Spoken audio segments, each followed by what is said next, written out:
Le président congolais Denis Sassou Nguesso a pris part ce mardi 29 mai à Paris en France à une conférence pour trouver une issue à la crise libyenne. Le chef de l'État a répondu à l'invitation de son homologue français Emmanuel Macron, initiateur de la conférence. En tant que président du comité de haut niveau de l'Union africaine sur le conflit libyen, l'importance de la présence du président congolais à cette rencontre était à souligner. Étaient également présents à cette conférence des représentants de l'Union africaine, de l'Union européenne, de la Ligue arabe, de la Turquie, du Maroc, de l'Algérie, de l'Égypte et le chef de la mission de l'ONU en Libye. Monsieur Sassou Nguesso et l'Union africaine avec lui n'ont pas cessé de faire des efforts, il faut le dire. L'Afrique n'a pas abandonné la Libye, l'Afrique a fait beaucoup d'efforts diplomatiques et politiques, a tenté de rassembler toutes les parties.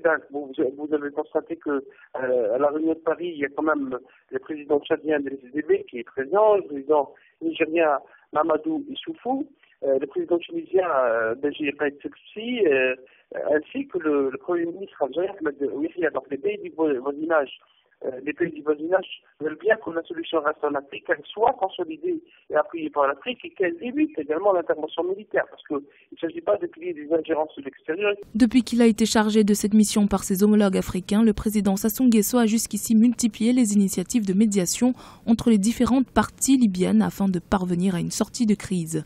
En effet, l'enlisement du conflit en Libye a des répercussions dans toute la région. Principale conséquence de cette crise, les trafics de migrants et les trafics d'armes qui nourrissent la prolifération des groupes terroristes, notamment dans la bande sahélo-sahélienne.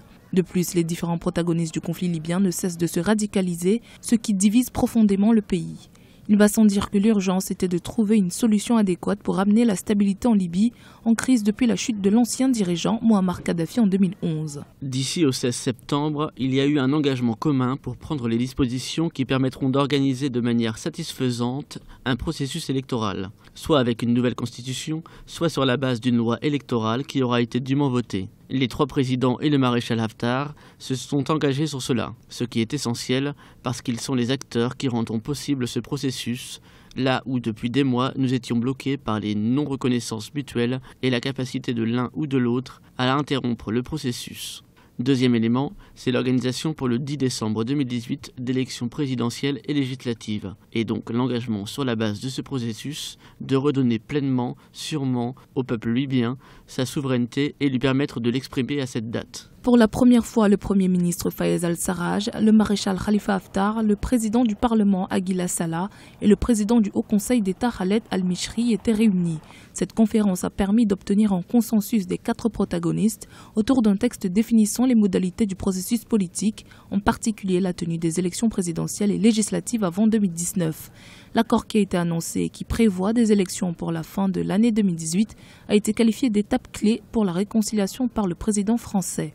Cependant, il est important de préciser que cet accord n'a pas été signé par les 4 représentants libyens. Tous les acteurs souhaitent d'abord le soumettre à leurs différents représentants en Libye.